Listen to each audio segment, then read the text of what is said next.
Ok, alors on a Yomi Denzel qui tente une nouvelle stratégie sur sa chaîne YouTube et je vais vous dire ce que j'en pense. En tout cas, elle confirme ma théorie, à savoir que les spectateurs veulent voir des créateurs qui sont de plus en plus authentiques. Ils en ont marre de voir toujours les mêmes types de scripts, scriptés mot pour mot, avec les mêmes monteurs, les mêmes effets visuels, etc.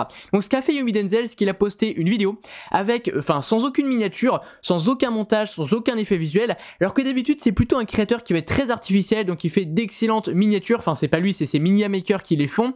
Voilà, il en teste plusieurs, il fait de l'A/B testing, il va faire des super montages, enfin je pense que vous avez déjà regardé au moins quelques-unes de ses vidéos. Et donc Yomi il a fait le même constat que moi, à savoir qu'on assiste à une crise de l'authenticité. On voit de plus en plus de créateurs cartonner en ayant des vidéos très authentiques, très simples. Vous voyez que ce créateur, donc Sam Sulek, je vous en ai déjà parlé, il a pris près de 3 millions d'abonnés en moins d'un an avec 335 vidéos. Et surtout ce sont des vidéos avec des titres bateaux, genre jour 90 je fais le dos, jour 91 je fais les bras. Il a pas de miniature, vous pouvez regarder ces vidéos à part des cuts, il n'y a aucun montage. Donc ce sont des vidéos extrêmement simples, extrêmement authentiques. Et je vous l'ai dit, puisque les gens en ont marre de voir tout le temps les mêmes créateurs, eh bien ce genre de contenu cartonne. En revanche, Yomi Denzel, je suis pas sûr qu'il ait parfaitement réussi sa vidéo qu'il a essayé de faire. Donc il a essayé d'être très authentique. Je vous l'ai dit, il a pas mis de miniature. C'est une vidéo de 49 minutes dans laquelle il parle d'une traite, sans montage, sans cut.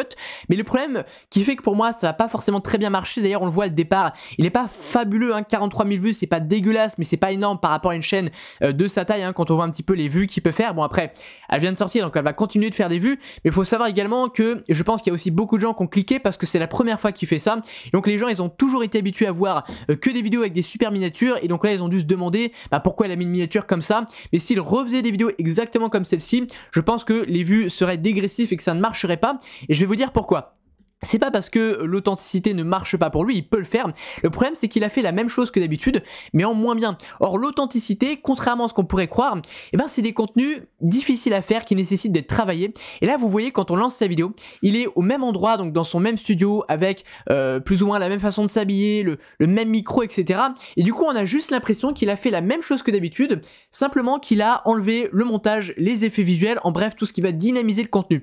Or un contenu purement authentique, il aurait fallu que ce soit un contenu qui soit authentique jusqu'au bout, c'est-à-dire qu'il soit parti par exemple tourner sa vidéo dans la forêt, dans un champ avec une montagne, ou alors intégrer ce qu'il raconte dans un vlog où il montre sa vie, etc.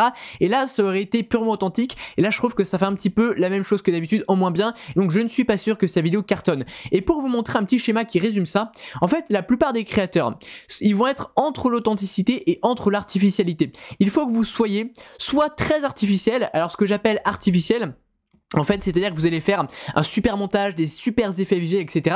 Donc vous pouvez pas faire un montage qui est un peu bien, vous devez faire un super montage. Ou alors, si vous voulez pas faire tout ça, pas être artificiel, vous pouvez au contraire être super authentique. Et c'est d'ailleurs une position qui marche très bien pour les créateurs qui débutent, parce qu'en étant super authentique, on n'a pas besoin de payer un monteur qui va faire un super monteur, on n'a pas besoin de passer 150 ans sur le montage, et on n'a pas forcément besoin, voilà, de toute une équipe, d'un studio à 10 000 balles, etc.